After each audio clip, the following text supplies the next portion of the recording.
Assalamualaikum warahmatullahi wabarakatuh. Bagaimana kabar teman-teman hari ini? Sehat semua bukan? Semoga selalu dalam keadaan sehat walafiat. Amin ya robbal alamin. Pada kesempatan kali ini saya ingin berbagi mengenai bagaimana sih cara penggunaan rumus yang ada di dalam Microsoft Excel. Nah, rumus tersebut itu sering sekali kita jumpai di dunia pendidikan, di perkuliahan, di sekolah, dan juga sering juga digunakan untuk di dunia kerja. Jadi ini sangat penting sekali ya. Kita mulai langsung saja untuk tutorialnya.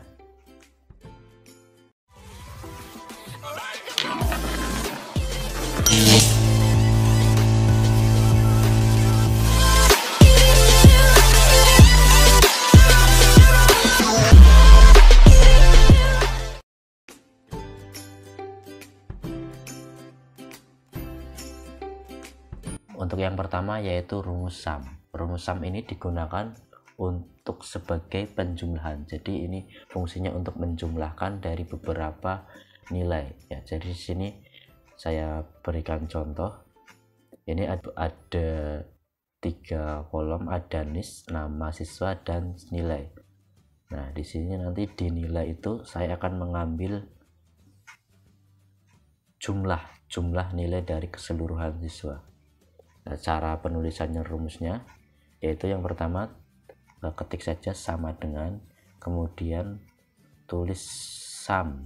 Nah, setelah itu kurung buka, kemudian di blok kolom nilai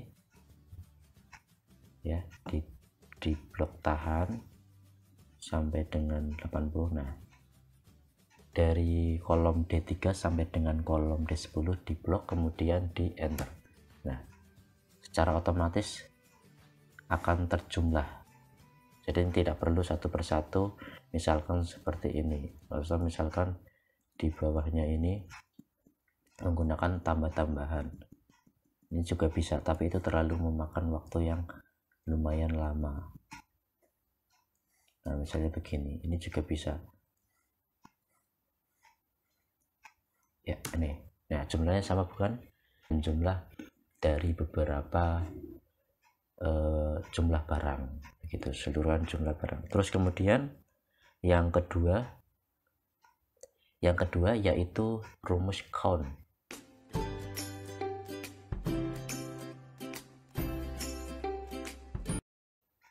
Nah, rumus count ini digunakan untuk menghitung jumlah siswa ya. Kalau di sini saya gunakan untuk menghitung jumlah siswa yang ada dalam sebuah kelas. Nah, ini sebagai sampel saja. Jadi ini ada Anim, Agung, Anggun sampai dengan Vina. Ini nanti dijumlah untuk keseluruhannya ya. Caranya bagaimana? Jadi caranya yang pertama yaitu kalian diketik saja sama dengan, ditulis count kurung buka, kemudian di blok, bisa di blok di NIS-nya, NIS ke bawah, atau juga bisa dari namanya, itu kolom B.3 ya, yang di kolom NIS itu di blok, atau juga di kolom nama juga bisa, kolom nama ke bawah. Nah, ini di blok sampai ke 2008, kemudian di enter. Nah, secara otomatis jumlah banyaknya siswa itu secara otomatis akan keluar. Mungkin ini karena sampelnya sedikit, jadi bisa kita hitung juga ya, mudah. Nah, tetapi ketika ada banyak sekali nama siswa atau nama mahasiswa atau nama di sebuah perusahaan, nama orang di sebuah perusahaan, itu kan banyak sekali. Nah, itu dengan rumus ini itu memudahkan kita ya. Ini bisa kita cross check juga. Ini 2001 sampai dengan 2008, jumlahnya berarti ada 8, sesuai bukan? Terus lanjut yang ketiga.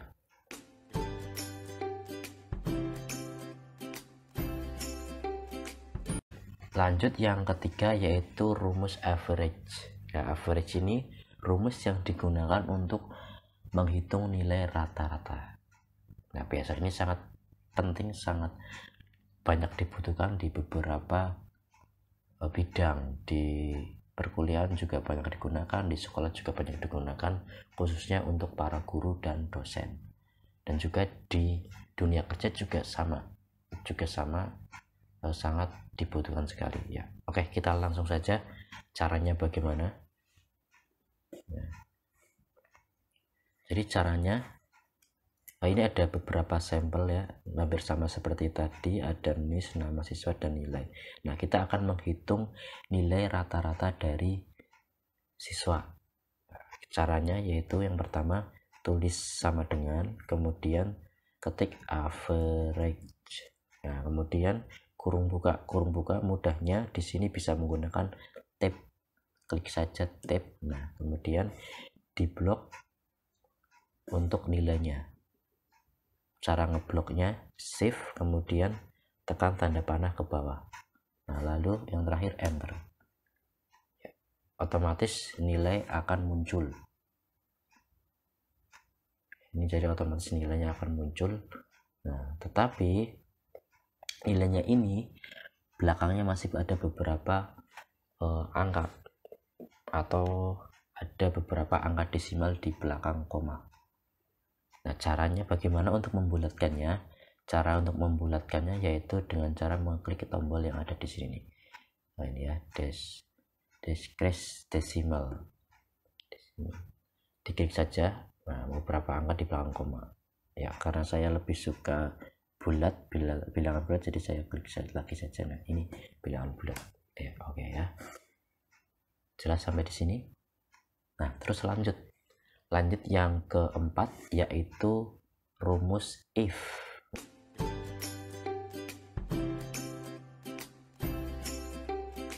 Nah, if atau pengandaian. Di sini sudah ada dua tabel. Yang pertama berisikan NIS, nama siswa, jenis kelamin, nilai, dan predikat. Nah, terus kemudian di tabel keterangan ada nilai dan predikat. Nah, jadi nanti ketika siswa nilainya 9, antara 9 sampai dengan 100, itu predikatnya A. Nah, kemudian siswa yang nilainya 61 sampai 89, predikatnya B. Terus yang terakhir, ketika siswa nilainya 0 sampai 60, nanti itu predikatnya C. Gitu ya. Nah, caranya bagaimana? Jadi nanti ini di kolom ini nanti itu akan muncul secara otomatis begitu. Nah, jadi caranya seperti ini. Ditulis, ketik dulu sama dengan, kemudian ketik if kurung buka, kemudian pilih kolom nilai yang sejajar yaitu 90. Nah, terus kemudian setelah 90, jika nilainya itu lebih besar sama dengan 90, maka nanti itu predikatnya A. Nah, tetapi jika if lagi kurung buka, klik kolom nilai lagi, jika nilainya lebih besar sama dengan 61, maka ini predikatnya B. Terus kemudian ini nggak usah ditulis if lagi, jadi ini langsung saja. Kemudian kalau lebih besar dari 0 sampai 60 itu nanti nilainya C, predikatnya C secara otomatis. Kemudian enter. Ya, gitu ya caranya. Nah, ini keluar A. Nah, selanjutnya bagaimana sih agar kolom bawahnya itu secara otomatis terisi? Nah, ada dua cara. Yang pertama bisa diklik tanda ini ya, jadi menunggu tanda panah seperti ini, tanda plus seperti ini, diklik 2 kali ya, diklik kiri 2 kali, atau ini, atau ditarik. Nah, tanda panah kemudian diklik kiri, tarik ke bawah. Nah, secara otomatis akan terisi. Terus lanjut untuk rumus yang kelima yaitu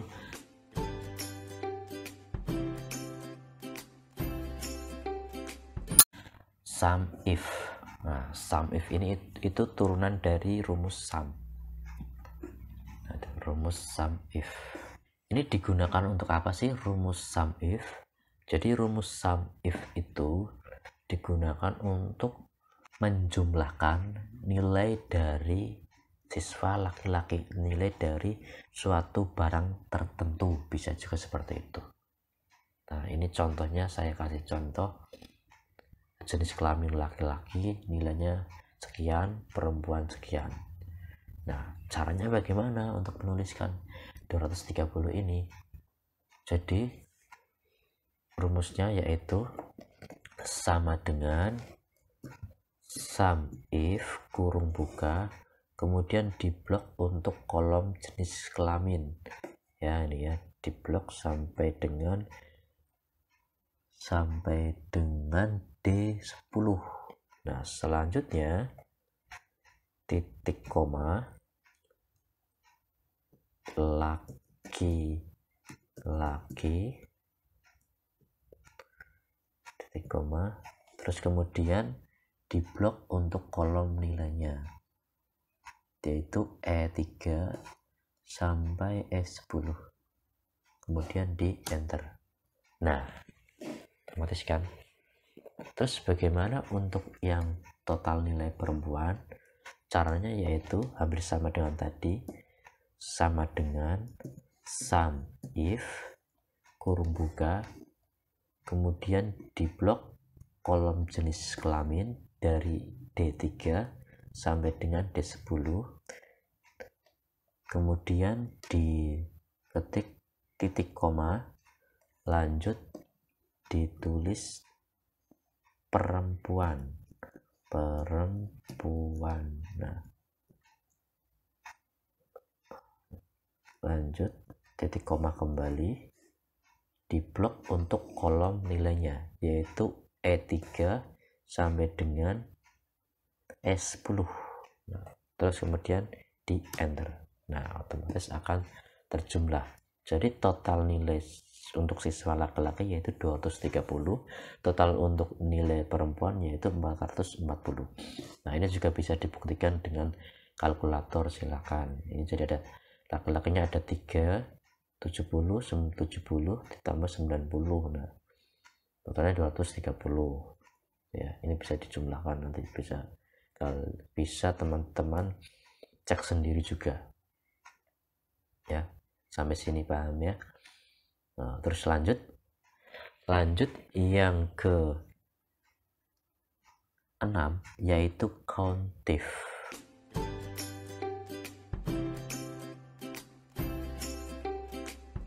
Nah, nih countif.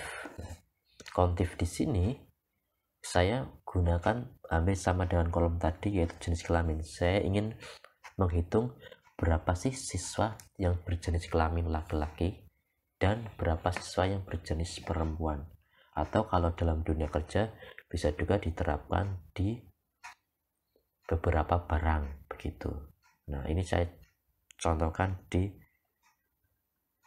sebuah kelas. Jadi sebuah kelas, misalkan di sebuah kelas itu ada beberapa lelaki dan beberapa perempuan, atau di sebuah sekolahan yang sangat besar itu kan kalau harus menghitung laki-laki dan perempuannya secara manual itu sangat susah. Nah, karena itulah ini solusinya. Jadi caranya bagaimana? Caranya hampir sama dengan tadi. Jadi caranya yaitu tulis saja. Nah, ini saya hapus dulu ya. Nah, tulis saja sama dengan, kemudian ketik countif kurung buka, lalu diblok untuk jenis kelaminnya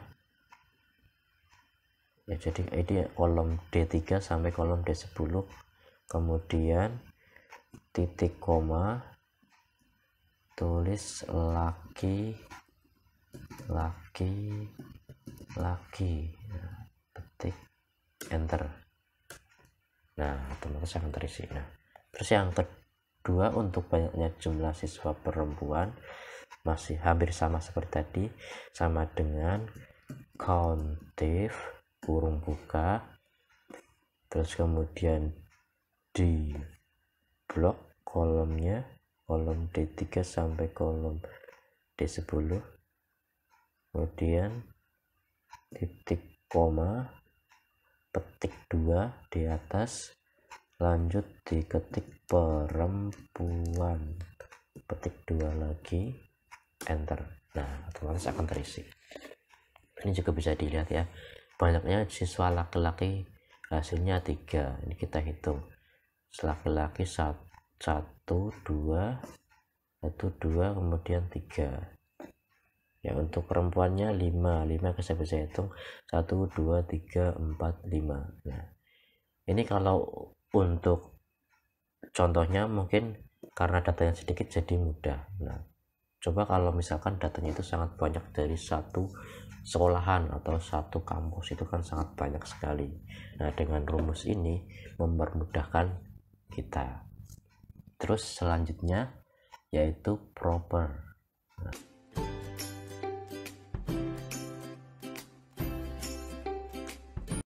proper ini apa sih?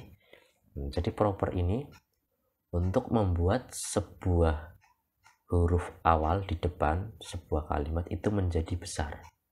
Nah, contohnya ini, ada Kebumen kotaku. Nanti saya akan merubah huruf K Kebumen dan huruf K kotaku itu besar di awal kalimat, di awal sebuah kata, Jadi membuat huruf besar di awal sebuah kata, begitu.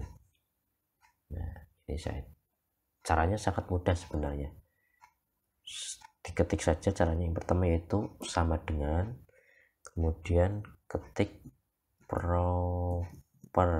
Nah, setelah itu kurung buka, terus di blok saja namanya. Ini saya bloknya A1, itu untuk Kebumen kota. Nah, terus kemudian enter. Nah, otomatis berubah untuk huruf awalan, huruf depannya. K-nya besar, ini juga besar. Oke, sepertinya cukup mudah ya kalau ini. Terus lanjut yang berikutnya yaitu upper.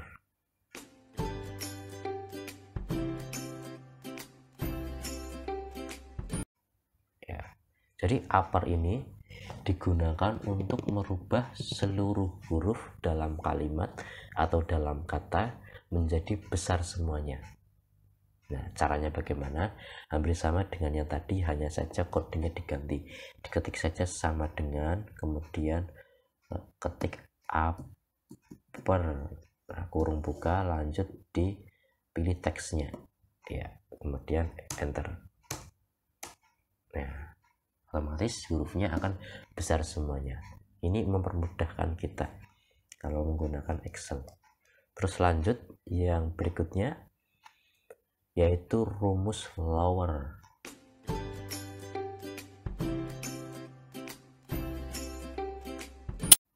Nah, rumus lower ini, yang namanya low kan bawah, berarti ini low itu kebalikan dari upper, dari up. Jadi lower itu gunanya untuk merubah dari huruf besar menjadi huruf kecil semuanya, dari kata, dari kalimat, jadi hurufnya kecil semuanya. Nah, contohnya seperti ini. Nah, caranya yaitu hampir sama dengan tadi, hanya diganti kodenya saja, yaitu sama dengan ketik lower, kurung buka, lalu dipilih teksnya, kemudian enter. Nah, otomatis kan jelas ya. Terus lanjut ke rumus yang berikutnya yaitu left, mid, right. Nah,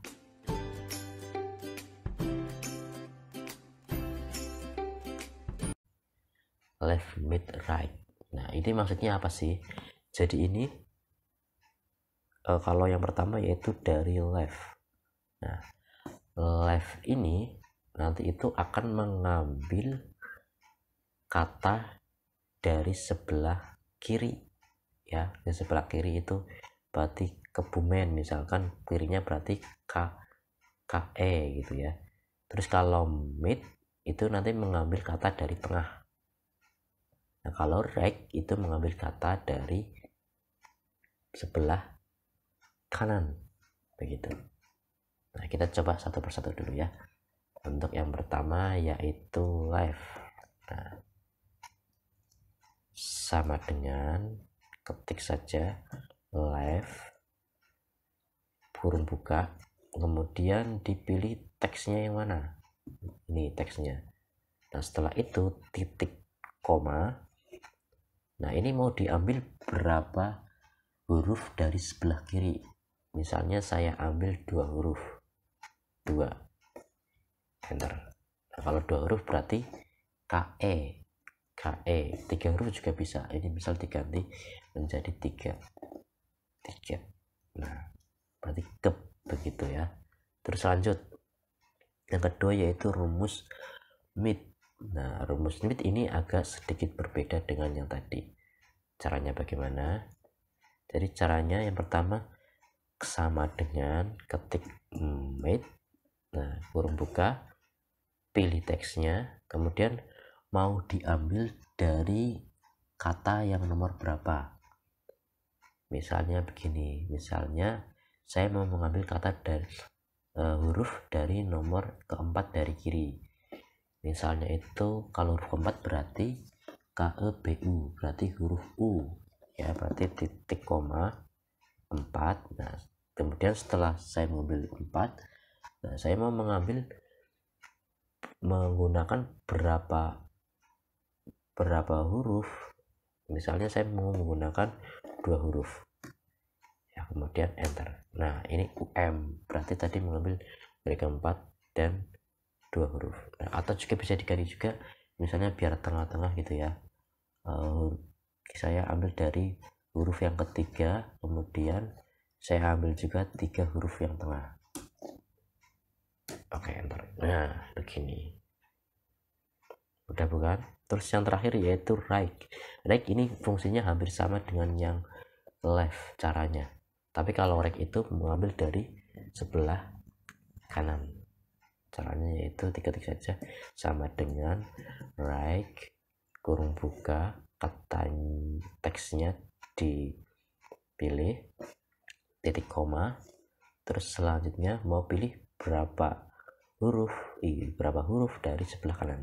Saya pilih 3. Nah seperti ini, mudah bukan caranya ya. Terus lanjut yang berikutnya yaitu rumus len.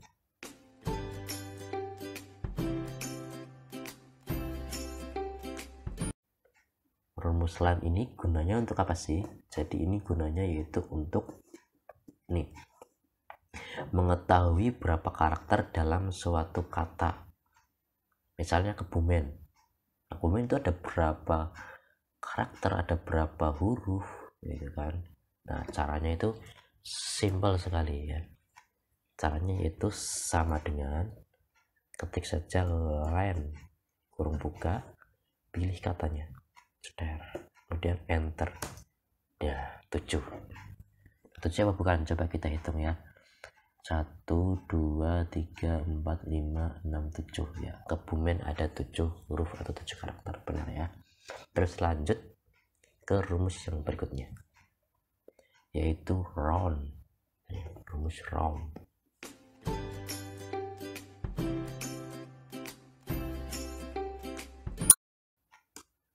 Jadi rumus round itu digunakan untuk membulatkan angka desimal.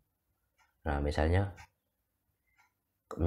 dalam sebuah nilai itu kan nilainya kadang ada desimal belakangnya, ada koma-komanya, atau dalam sebuah pekerjaan itu kan hitungannya pasti ada belakangnya ada koma-komanya. Nah terus bagaimana sih caranya agar menghilangkan koma tersebut dengan cara yang cepat begitu? Nah caranya seperti ini, jadi yaitu menggunakan round. Nah, round ini bisa mengambil berapa digit di belakang koma. Misalnya ini ada sebuah contoh, angkanya 82,475. Nah kemudian kita coba memakai rumus round ya. Caranya yaitu sama dengan ketik round. Nah setelah itu kurung buka, dipilih kolomnya, titik koma. Terus titik koma ini Anda ingin mengambil berapa digit di belakang koma.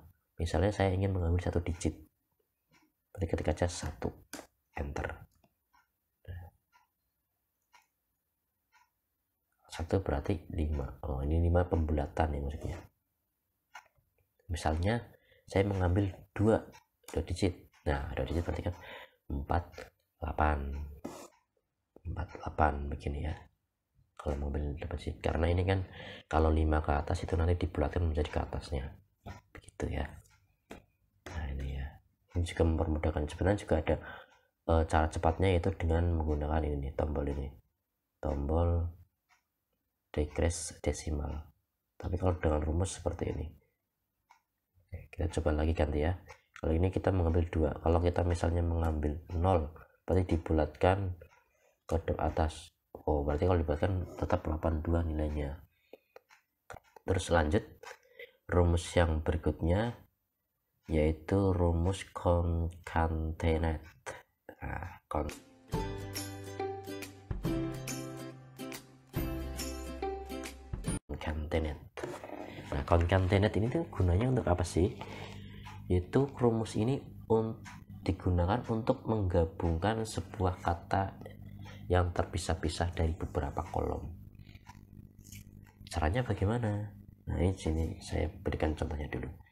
Ini ada sebuah kolom ya. Ini ada 4 teks aku, teks 1 aku, teks 2 cinta, teks 3 produk, teks 4 Indonesia. Nah, ini nanti bagaimana sih caranya digabung menjadi satu kolom? Nah, caranya seperti ini nih. Jadi caranya itu cukup mudah sebenarnya. Kita tulis saja, ketik sama dengan, diketik concatenate, kemudian kurung buka. Setelah kurung buka kita pilih kolomnya yang mau digabung, misalnya kolom B4 aku, kemudian titik koma cinta, titik koma produk, titik koma Indonesia, enter. Nah, gabung. Nah, tetapi gabung ini belum ada spasinya nih. Dan caranya bagaimana agar ada spasinya? Nah, caranya diberikan tanda pemisah atau spasi di pertengahan kolom. Nah, ini ya saya berikan contohnya. Jadi sama dengan concatenate kurung buka, teks yang pertama B1, kemudian titik koma, petik spasi, petik titik koma, kemudian C7 sama kayak tadi, titik koma, tanda petik 2, spasi, petik 2, titik koma, kemudian produk, titik koma, petik 2, spasi, petik 2, titik koma, kemudian kolom Indonesia, titik koma. Oh, ini gak usah ya, enter. Nah, ini otomatis akan terpisah. Bagaimana? Mudah bukan caranya? Yang terakhir yaitu rumus VLOOKUP dan HLOOKUP.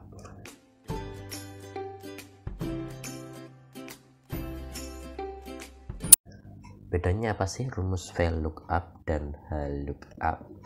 Nah, jadi kalau VLOOKUP itu headernya ada di atas, jadi model kolomnya itu ke bawah begini ya. Nah, kalau yang HLOOKUP model kolomnya itu ke samping atau horizontal. Kalau VLOOKUP itu vertikal begini ya. Ini vertikal, ini horizontal. Terus caranya bagaimana sih untuk menulis rumusnya? Nah, di sini sudah ada beberapa kodenya. Kita coba untuk rumusnya. Yang rumusnya yang pertama yaitu diketik saja sama dengan VLOOKUP kurung buka, kemudian kita pilih kodenya. Ini kuncinya di kodenya.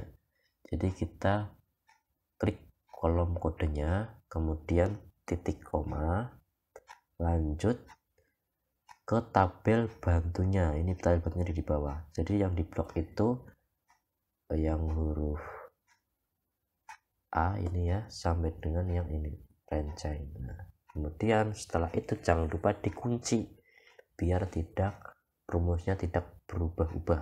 Nah, cara kuncinya itu di klik saja F4.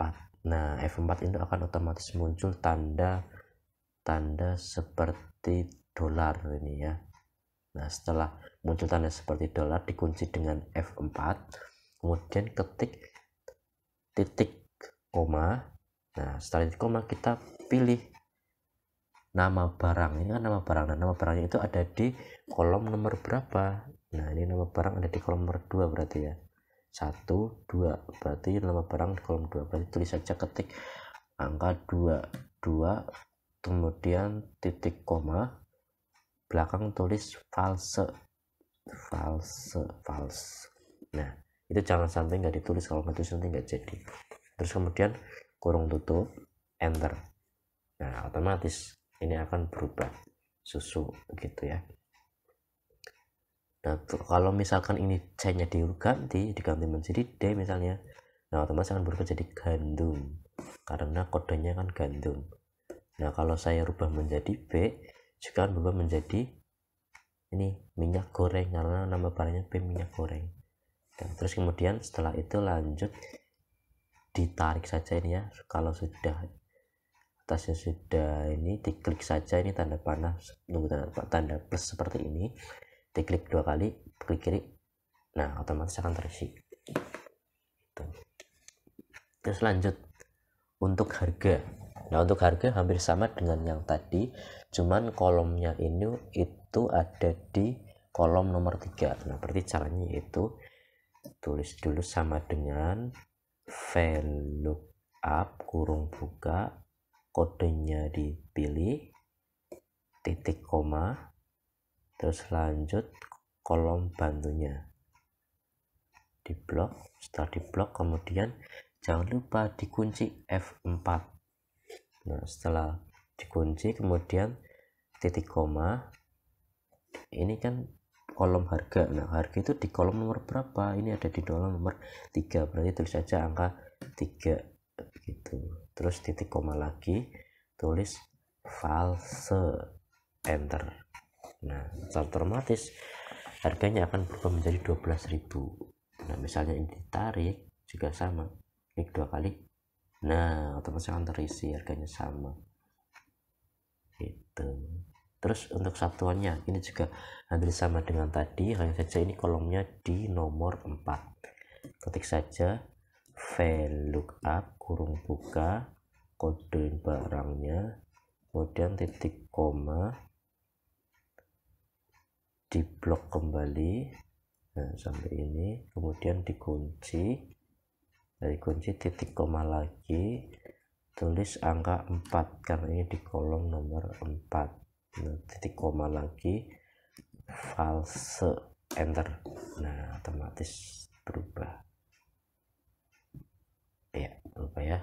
Nah, terus bagaimana dengan yang VLOOKUP, HLOOKUP ini HLOOKUP sebenarnya hampir sama dengan yang tadi, hanya saja ini kan untuk pengambilan kolomnya itu ini baris ya, bukan kolom tapi baris. Itu modelnya di samping dengan horizontal. Nah, caranya hampir sama dengan tadi, hanya rumusnya yang diganti, yaitu sama dengan lookup kurung buka, kodenya di kolom kodenya dipilih, kemudian titik koma, diblok kodenya dari A sampai B. Nah, terus kemudian dikunci lagi F4, lalu titik koma. Nah, ini coba dihitung, ini ada di baris nomor berapa untuk nama barang ya. Jadi nama barang ada di baris yang kedua, berarti ketik aja 2 titik koma, false, enter. Nah, otomatis terisi ya. Kemudian di biasa. Nah, terus bagaimana kalau ini kodenya diganti pun nanti akan berubah otomatis, misalnya D, nah berubah otomatis D, berubah jadi gandum C, gitu ya. Terus bagaimana dengan yang harganya? Harganya juga hampir sama dengan yang tadi rumusnya. Sama dengan lookup kurung buka, kodenya dipilih, titik koma, kemudian kolom ininya bantunya, kemudian dikunci, titik koma, selanjut harganya ada di baris ketiga, titik koma lagi, terus false. Oke, otomatis ya. Ini juga sama kayak tadi, cuman barisnya yang diganti, lookup kurung buka, kodenya diklik, titik koma, kemudian diblok untuk kolom bantunya, selanjutnya dikunci, titik koma, kemudian satuan ada di baris keempat, kemudian titik false, enter. Nah, ini cara otomatis akan berubah seperti ini. Jadi ini itu untuk jadi ini itu untuk kuncinya itu ada di kode. Nah, misalnya kodenya gini, saya rubah menjadi B. Nah, otomatis akan berubah sendiri semuanya. Jadi dari nama barang, harga, dan satuan liternya itu akan berubah nih ya.